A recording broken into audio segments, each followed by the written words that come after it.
অনেকেই জানতে চেয়েছেন বাজিগার পাখি ডিম পাড়ে কিন্তু বাচ্চা ফোটে না, কারণ কি?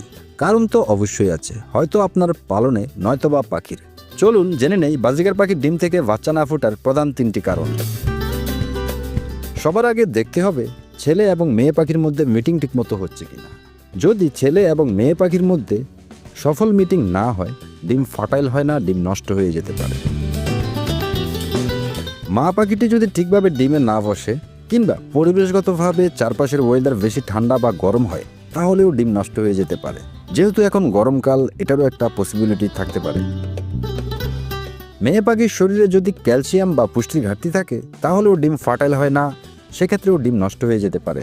তাহলে করণীয় কি? প্রথমে দেখতে হবে পাখির বয়স ঠিক আছে কিনা। 8 মাসের নিচের পাখিগুলোকে দিয়ে ব্রিড করালে এ ধরনের সমস্যাগুলোর সম্মুখীন হওয়ার সম্ভাবনা বেড়ে যায়। এখানে অনভিজ্ঞতা এবং